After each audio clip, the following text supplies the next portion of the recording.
Now we come to Sutta 4.16.159. On a certain occasion, the Venerable Ananda was staying at Kosambi in Gosita Park. Now on that occasion, a certain nun addressed a monk saying, "Come, you good fellow, go to Master Ananda, and on coming to him in my name, worship with your head the feet of the worthy Ananda and say, 'Sir, a nun named so-and-so is sick, in pain, stricken with a sore disease. She worships with her head the feet of the worthy Ananda.' And you say this, 'It would be a good thing, sir, if the worthy Ananda would visit the nun's lodging where that nun is, out of compassion for her.' 'Yes, lady,' replied that man, and went to the Venerable Ananda and did as he was told. Then the Venerable Ananda, robing himself and taking bowl and outer robe, went to visit that nun. Now that nun saw the Venerable Ananda from far as he was coming, and on seeing him she covered her head and lay down on a couch. Then the Venerable Ananda came to where she was, and on reaching her sat down on a seat made ready. As he sat there, the Venerable Ananda said this to that nun, 'Sister, this body has come into being through food, is dependent on food. The food must be abandoned. Sister, this body has come into being through craving, is dependent on craving. Craving must be abandoned. Sister, this body has come into being through pride, is dependent on pride. Pride must be abandoned. Sister, this body has come into being through sexual intercourse. Sexual intercourse must be abandoned. The breaking down of the bridge which is in sexual intercourse has been spoken of by the Exalted One. Sister, as to this saying, this body has come into being through food, is dependent on food. The food must be abandoned. It was said in this connection. Herein, sister, a monk takes food with reflection and judgment, not for sport, not for indulgence, not for personal charm, not for beautifying, but just enough for the support, for the upkeep of body, for its resting unharmed, for living the holy life. He takes food with a thought, thus do I check my former feelings and set going no new feeling. Thus maintenance shall be mine, blamelessness and comfort in life. Then some time later, though dependent on food, he abandons food. As to the saying that body has come into being through food, whatever was thus said was said in this connection. Sister, as to the saying, this body has come to being through craving, is dependent on craving. Craving must be abandoned. It was said in this connection. Herein, sister, a monk hears it said. They say that such and such a monk, by destroying the asavas, himself in this life, thoroughly comprehending it, realizes the release by mind, the release by wisdom, which is free from the asavas, and having attained it, abides therein. To him it occurs, surely I too, by destroying the asavas, etc., having attained it, shall abide therein. Then some time later, though dependent on craving, he abandons craving. As to the saying, sister, that body has come into being through craving, is dependent on craving. Craving must be abandoned. Whatever was said thus was said in this connection. Sister, as to the saying, this body has come into being through pride, is dependent on pride. Pride must be abandoned. It was said in this connection. In this case, sister, a monk hears it say. They say that such as such a monk, by destroying the asavas, etc., having attained the release by wisdom, abides therein. To him it occurs thus, that one, by destroying the asavas, can realize and attain and abide in the release by wisdom. Then why not I? Then some time later, though dependent on pride, he abandons pride. Sister, as to the saying, this body has come into being through pride, is dependent on pride. Pride must be abandoned. It was said in this connection. Sister, as to the saying, this body has come to being through sexual intercourse, is dependent on sexual intercourse. Sexual intercourse must be abandoned. The breaking down of the bridge which is in sexual intercourse has been spoken by the Exalted One. Thereupon the nun rose from the couch, put her upper robe on one shoulder, fell with her head at the feet of the Venerable Ananda and said, "O sir, my fault overcame me, who am so foolish, so stupid, so wrong that I acted thus. O sir, let Master Ananda acknowledge my fault as such, for my restraint in future time." And Ananda said, "Verily, sister, your fault overcame you, thus foolish, thus stupid, thus wrong that you acted thus. But inasmuch as you, sister, have seen your fault as such and have confessed it as it is right, we do acknowledge it of you. This indeed, sister, is growth in the discipline of the Aryan. When seeing his fault as such, one makes confession as is right and comes to restrain in future time." This is one of the suttas which shows the danger of the holy life, the attraction for the opposite sex. And this nun had evil intentions when she asked Ananda, Venerable Ananda, to visit him. That's why the Buddha said it's advisable for a monk to talk with a woman, with another person present, if possible. And perhaps Venerable Ananda knew the intentions of this nun. That's why he chose this topic to talk, and so it had its effect on the nun, and the nun realized her fault. So again, as I said, this shows the danger of the holy life, and most monks disrobe because of some woman. Today we come to 4.16.160. And this sutta, I won't read out the whole sutta, just a portion of it. The Buddha said, monks, these four things conduce to the confusion, to the vanishing away of Sat Dhamma, true Dhamma. What for? In this case, monks, the monks get by heart a text that is wrongly taken, with words and sense that are wrongly arranged. Now monks, if words and sense are wrongly arranged, the meaning also is misleading. This is the first thing which conduces to the confusion, to the vanishing away of Sat Dhamma, true Dhamma. Then again, the monks are difficult to speak to, possessed of qualities which make them difficult to speak to. They are stubborn, incapable of being instructed. This monks is the second thing. Then again, those monks who are widely learned, versed in the doctrines, who know Dhamma by heart, who know Vinaya by heart, who know the summaries by heart, these do not dutifully hand on a text to another. Thus, when they pass away, the text is cut down at the root. It has nothing to stand on. This is the third thing. Yet again, the elder monks live in abundance. They are lax, taking the lead in backsliding, shirking the burden of the secluded life. They set going no effort to attain the unattained, to win the goal not won, to realize the unrealized. So the generation that follows comes to follow their view. That generation also lives in abundance, is lax, takes the lead in backsliding to the worldly life, shirking the burden of the secluded life. They set going no effort to attain the unattained, to win the goal not won, to realize the unrealized. This, monks, is the fourth thing which conduces to the confusion, to the vanishing away of Sat Dhamma, true Dhamma. That's the end of what I want to read in this sutta. So here, this is one of the few suttas where the Buddha gives the reasons why the true Dhamma would vanish away in the future. The first one is the words and sense of the Dhamma are wrongly arranged, and the meaning also is misleading.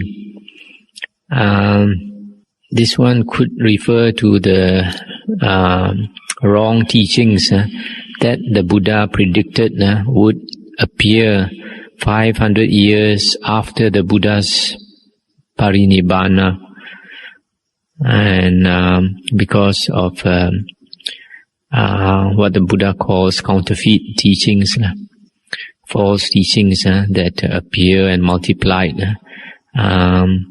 So this is one reason for the vanishing of the way of the true Dhamma.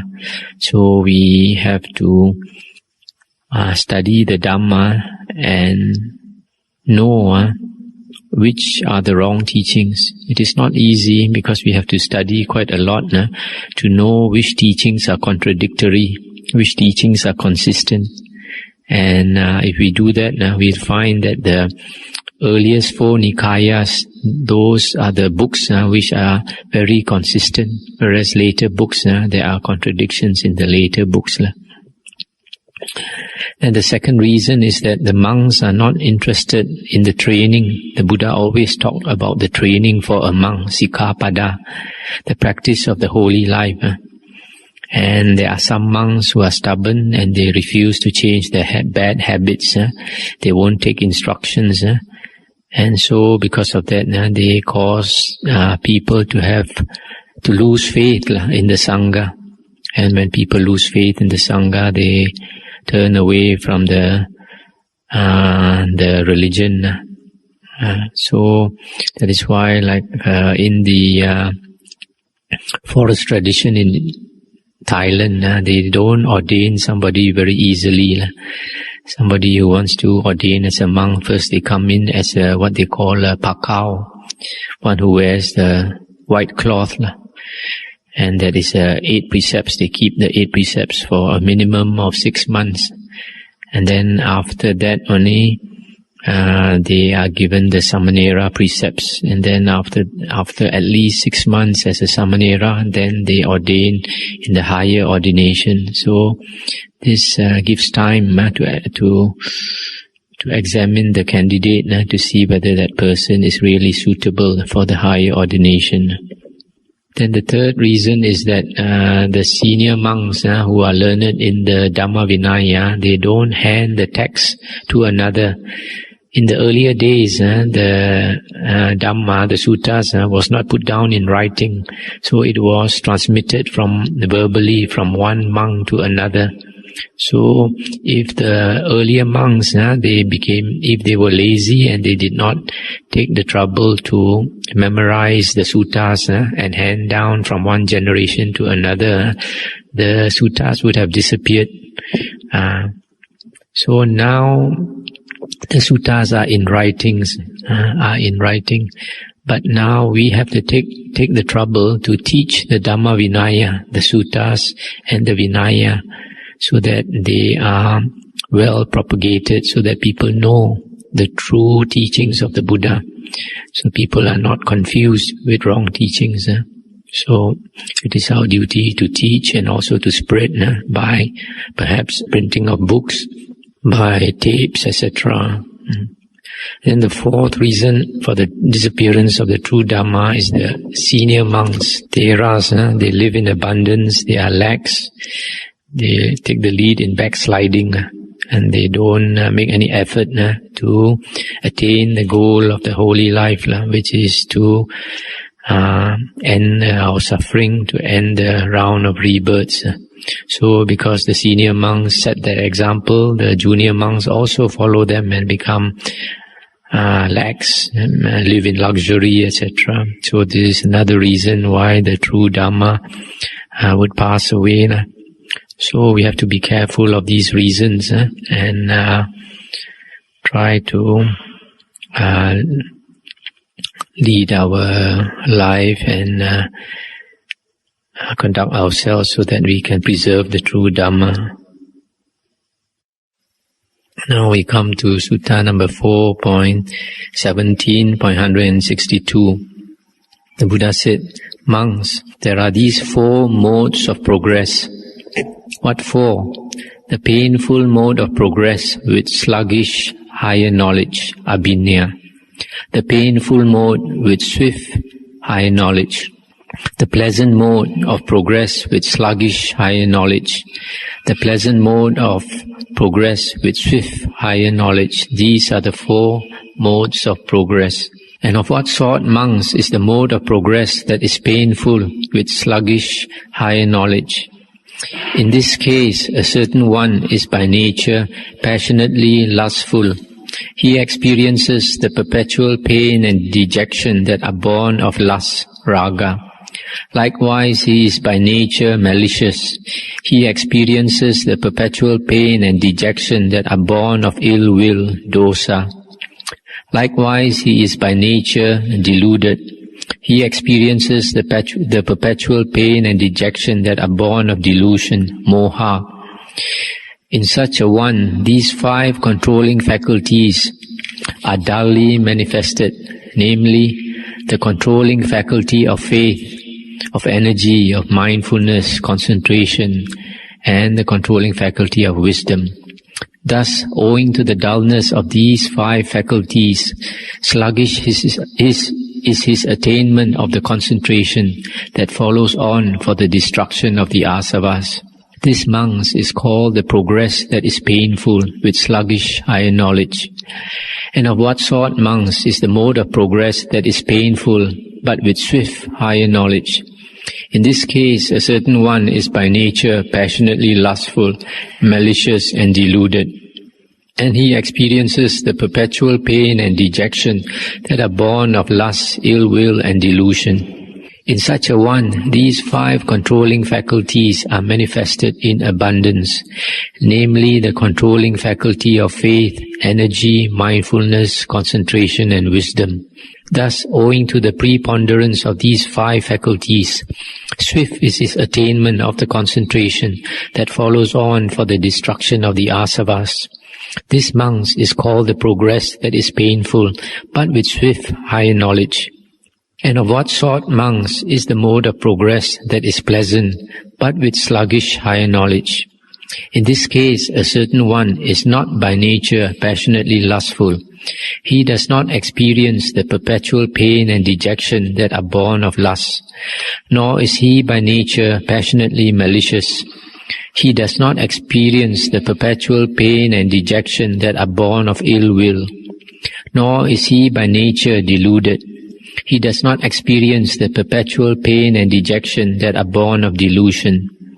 But in such a one, these 5 controlling faculties are dully manifested, namely the controlling faculty of faith, energy, mindfulness, concentration and wisdom. Thus, owing to the dullness of the 5 faculties, sluggish is his attainment of the concentration that follows on for the destruction of the asavas. This, monks, is called the mode of progress that is pleasant, but with sluggish higher knowledge. And of what sort, monks, is the mode of progress that is both pleasant and accompanied by swift higher knowledge? In this case, a certain one is not by nature passionately lustful, malicious or deluded. In such a one, these 5 controlling faculties are manifested in abundance, namely the controlling faculty of faith, energy, mindfulness, concentration and wisdom. Thus, owing to the preponderance of the 5 faculties, swift is his attainment of the concentration that follows on for the destruction of the asavas. This, monks, is called the mode of progress that is both pleasant and accompanied by swift higher knowledge. So these are the 4 modes of progress. That's the end of the sutta. This sutta, the Buddha is trying to say that when we cultivate the holy path, we practice to get out of samsara, there are 4 types of progress. You can either have a painful or a pleasant type, and also with either sluggish attainment of the higher knowledges or swift attainment of the higher knowledges. And what is the cause of painful progress?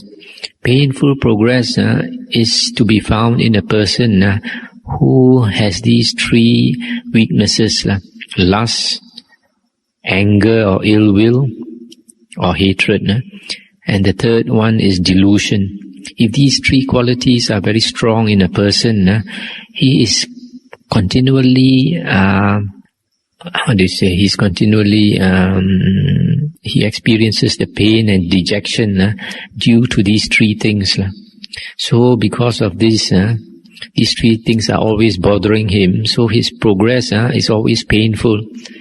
But then there are certain suttas where the Buddha said, when a monk is cultivating the holy path, sometimes it can be very painful. There can be a lot of frustration, there can be a lot of mental suffering in addition to the physical suffering. And the Buddha said, in spite of all that, the Buddha said the monk should grit his teeth and bear it and continue to strive.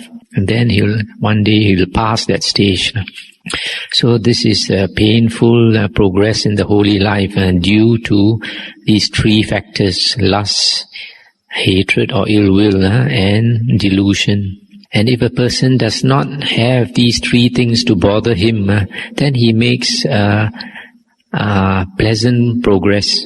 If a person does not have strong lust, or a lot of ill will, or a lot of delusion, then the holy life is not so painful. It is in fact can be quite pleasant if he knows how to practice and attain the bliss of meditation. And then sluggish attainment of the higher knowledges or swift attainment of the higher knowledges depends on the 5 controlling faculties. How strong these 5 things are in that monk. Faith, energy, mindfulness, concentration and wisdom. So if these are strong, there's a lot of stress, there's a lot of effort to cultivate these 5 things, then the monk will attain the concentration very fast. If these 5 things, especially the energy, the mindfulness, and the energy and the mindfulness, if he puts a lot of energy and mindfulness in his practice, then concentration will come quite quickly. And it is said here that the concentration that follows on for the destruction of the asavas. So here it is very clear that for the destruction of the asavas, you need very good concentration, very strong concentration, a perfect concentration, which is defined in the suttas as one-pointedness of mind, attainment of the jhanas, or sometimes it's stated as the 4 jhanas. So it's very clear here that concentration is a very important quality for the destruction of the asavas. So that's the sutta. Now we come to another sutta to see how these are applied. 4.17.167. The Venerable Sariputta went to visit the Venerable Moggallana, the great Mahamoggallana, and on coming to him greeted him courteously, and after the exchange of greetings and courtesy sat down at one side. So seated, the Venerable Sariputta said to the Venerable Mahamoggallana, Moggallana, your reverence, there are these 4 modes of progress. What 4? The mode of progress that is painful with sluggish higher intuition, etc. as before. Now, your reverence, by way of which of these 4 modes of progress was your heart released from the asavas without grasping? And the Mahamoggallana, the Arahant, said, Sariputta, your reverence, there are, as you say, these 4 modes of progress. Now, of these 4, the one I followed was the mode of progress that is painful but with swift higher intuition. By way of this mode of progress was my mind released from the asavas without grasping. That's the end of the sutta. So in this sutta, I purposely read this sutta to let you know that Mahamoggallana, one of the greatest disciples of the Buddha, in his cultivation of the holy path, the holy life, he was having a lot of he had an abundance of greed, hatred and delusion, lust, greed, hatred and delusion, and these hindered his progress. His progress was painful. He was continually bothered by these things, but in spite of that, he made a lot of effort, and then he became an Arahant. So from this, we can get inspiration. We can get consolation to know that even somebody so great like Mahamoggallana, his progress in the holy life was painful because of a strong lust, hatred and delusion. So if we cultivate the holy life and we find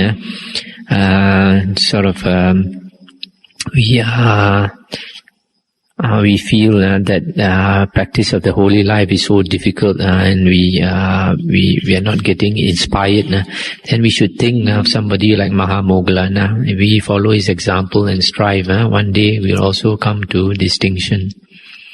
And then Sutta 4.17.168. Now the Venerable Mahamoggallana went to visit the Venerable Sariputta, etc., etc., and said this to him, Sariputta, your reverence, there are these 4 modes of progress as before. Now, your reverence, by way of which of these 4 was your heart released from the asavas without grasping? And Venerable Sariputta answered, Moggallana, your reverence, There are, as you say, these 4 modes of progress. Now of these 4, the one I followed was the mode of progress that is pleasant with swift higher knowledge. By way of this mode of progress was my heart released from the asavas without grasping.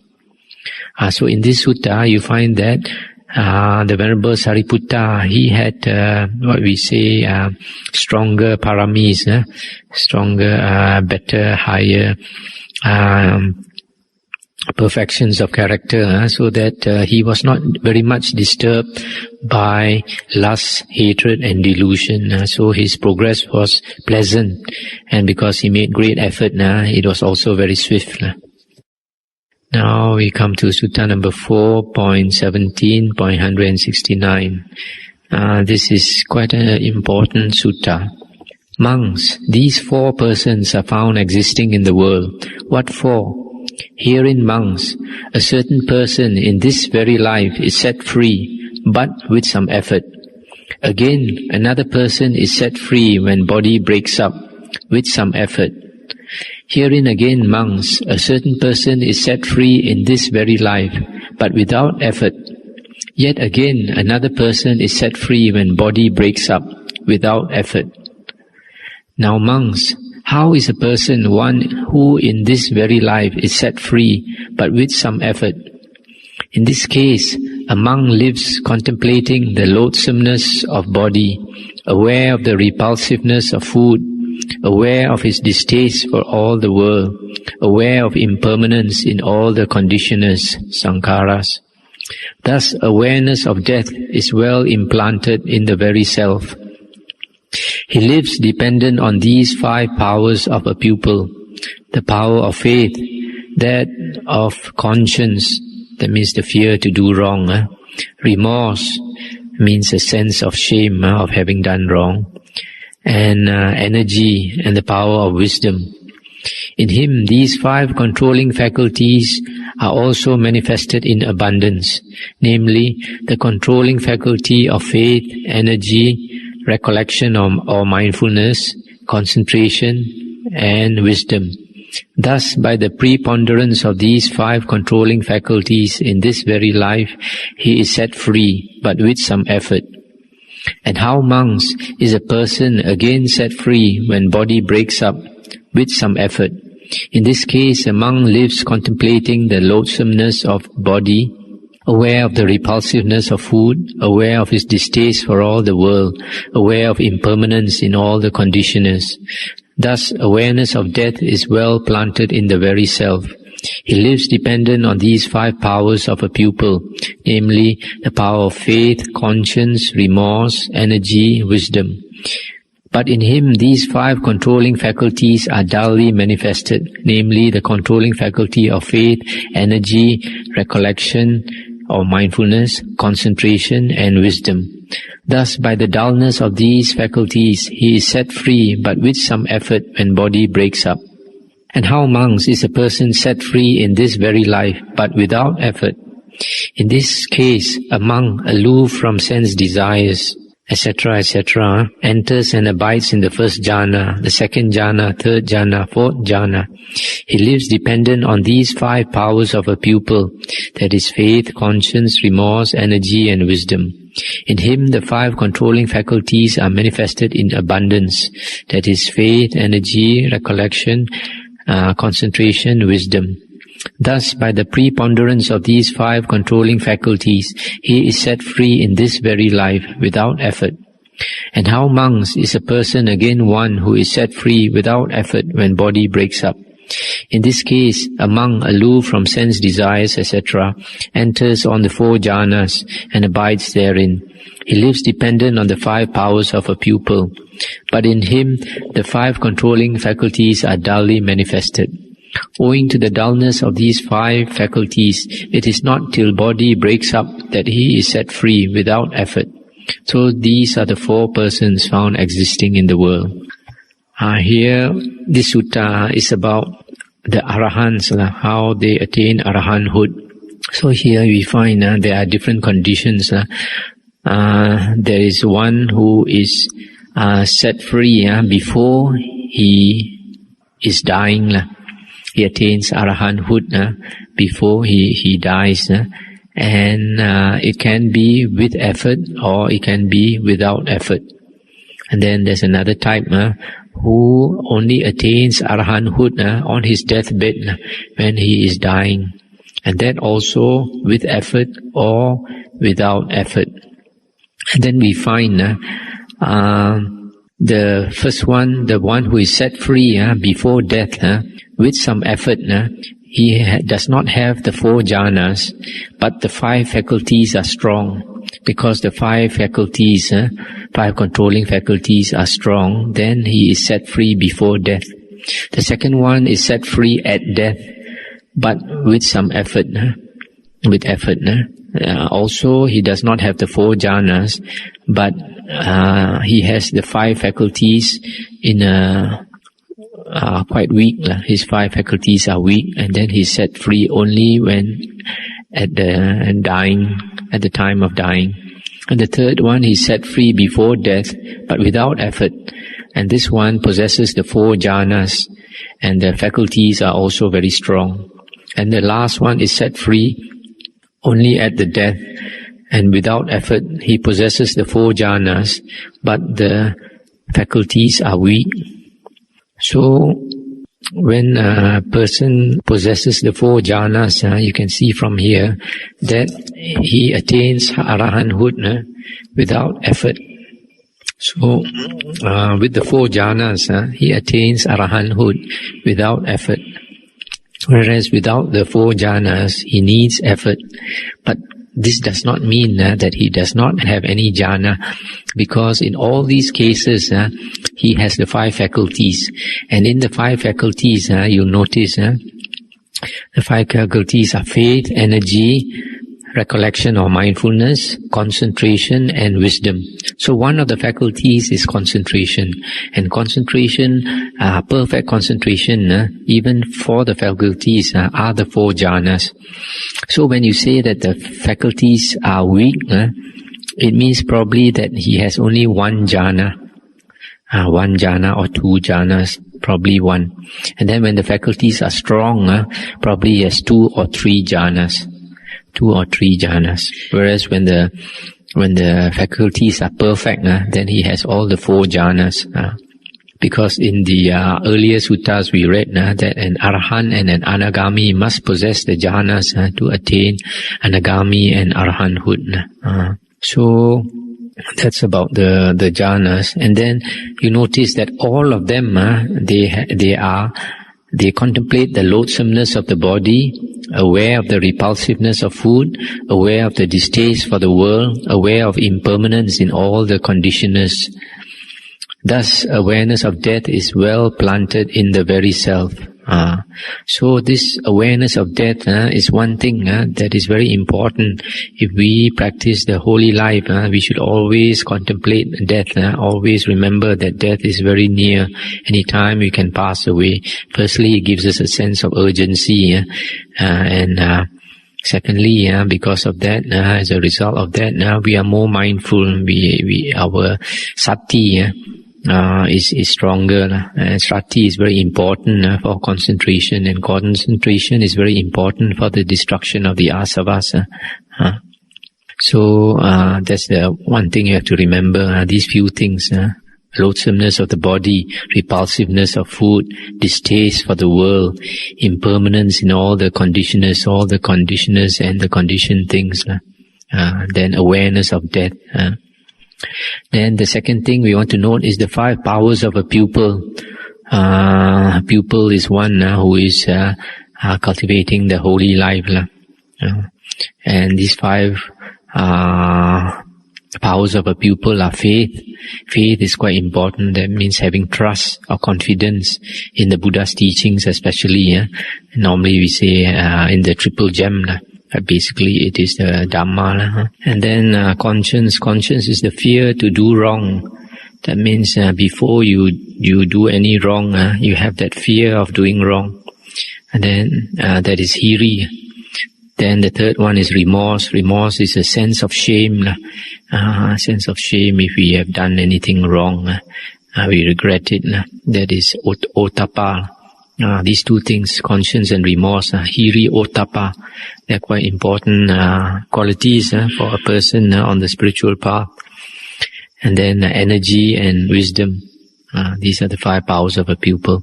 And then the 5 controlling faculties, faith, energy, recollection or mindfulness, concentration and wisdom. These 5 things are also very important. These are part of the 37 Bodhipakya Dhammas. And the Buddha said that when the Noble Eightfold Path is perfected, all the 37 Bodhipakya Dhammas are perfected. The faculties, the powers, the Bojjhanga, the Aryan Eightfold Path, etc.